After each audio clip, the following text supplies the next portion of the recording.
Hey, this is Chance, and today I want to talk to you about how do you get wealthy. Two stories I want to share with you is the parable of the talents, and the other story is the parable of the minas, right?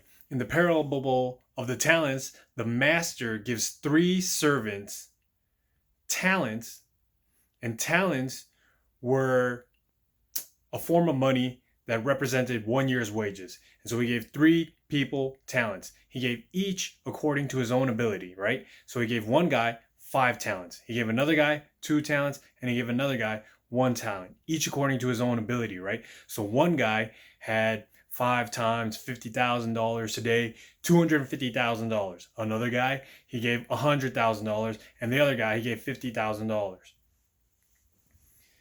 And the first guy, when the master goes away and he comes back after a period of time, he says, "Look, here, you gave me 5 talents, and I went out and I made 5 more talents. Here's your 5 talents. With your other 5 talents, you now have 10 talents."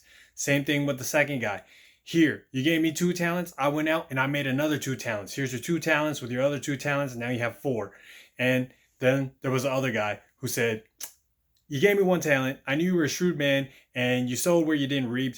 And so I was scared. So I took the talent, I dug a hole, put it in the ground, and I knew you were coming back. So I dug it back up, and now here you go. Here's your 1 talent." That guy, they said, "Take that man's talent and give it to the man who has 10." That's a different lesson. The lesson I wanted to just emphasize right here is that these men were given each according to his own ability, right? So even the 1 talent guy had 1 talent ability.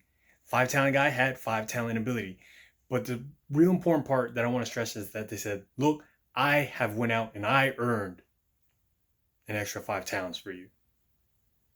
And then the master said to the guy who got 5 talents and the guy who got 2 talents, "Well done, good and faithful servant. You were faithful in a little. I will give you more stuff to be faithful with." So they're just giving more stuff to be faithful with. Now, in the parable of the minas, a mina is just about like $500. But in this story, the master had 10 servants. He gave each servant either 10 minas, or he gave them all 10 minas. So he gave each servant, let's just say, 1 mina. So he gave each servant $500. Then the master goes away, comes back, and takes an accounting, right? One guy says, "Sir, you gave me 1 mina, and look, your mina has earned 10 more mina. So here's your minas back, 11 minas," right? Then another guy was like, "Master, you gave me a mina, and I took it, and look, it went out, and I think it earned 5 minas. So here's your minas back, your 6 minas, the one you gave me, and the 5 that your mina earned."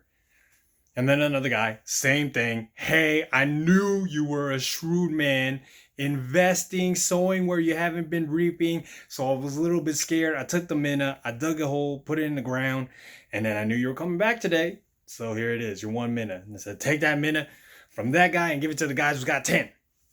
Now, what's really interesting in that story is that they say your mina has earned more mina, meaning your money earned money. In the first story, the parable of the talents, it says, "I took your money and I made more money," right? "I took your money and I made more money." But in the second story, the story of the minas, it says, "Your money went out and earned more money." Bob Proctor says there's only two ways to make money: people making money and money making money. And if I were you, I would utilize both methods of making money: you making money and your money making money. But what's really interesting is in the first parable, in the parable of the talents, he said, "Cool, you were faithful with a little bit. I will give you more to be faithful with, and I'll just give you more stuff." But in the parable of the minas, $500, right? This guy had, the first guy, he got 5 talents, he got $250,000. But in the other story, in the parable of the minas, he got $500, but he turned it into 5,000. He 10x'd it. and he said, you were faithful with those minas, so let me give you, you turned the 1 minute into 10 minutes, let me give you 10 cities. See, and another important part right there, comparing these two stories, it's not about how much you have, it's about what you do with what you have. And that's how God's going to bless you and show up in your life. See, that's how you get true wealth. Once you know, one, how to make money, but then if you know how to multiply it, that's how you truly become wealthy. First, you need to learn how to make money, right? In the parable of the talents. And second, you need to learn how to multiply it. How do you get a 2x return, 3x return, or even a 10x return? How do you 10x your money? Man, isn't that something to think about? That's how you become wealthy. First, learn how to make money. I took your money, I took your talents, and I made more talents from it. Second, do like they did with the minas. And if you do like you did with the minas, God will bless you. If you can 10x your money, God will bless you. Why? Because he who is faithful with little will be faithful with much. If you are a good steward of the money you have now, you will be given more money to be a good steward of. So I hope that helps. I hope you take these tips. 1, learn how to make a lot of money. And 2, learn how to invest and multiply your money. All right. Have a great day. Bye.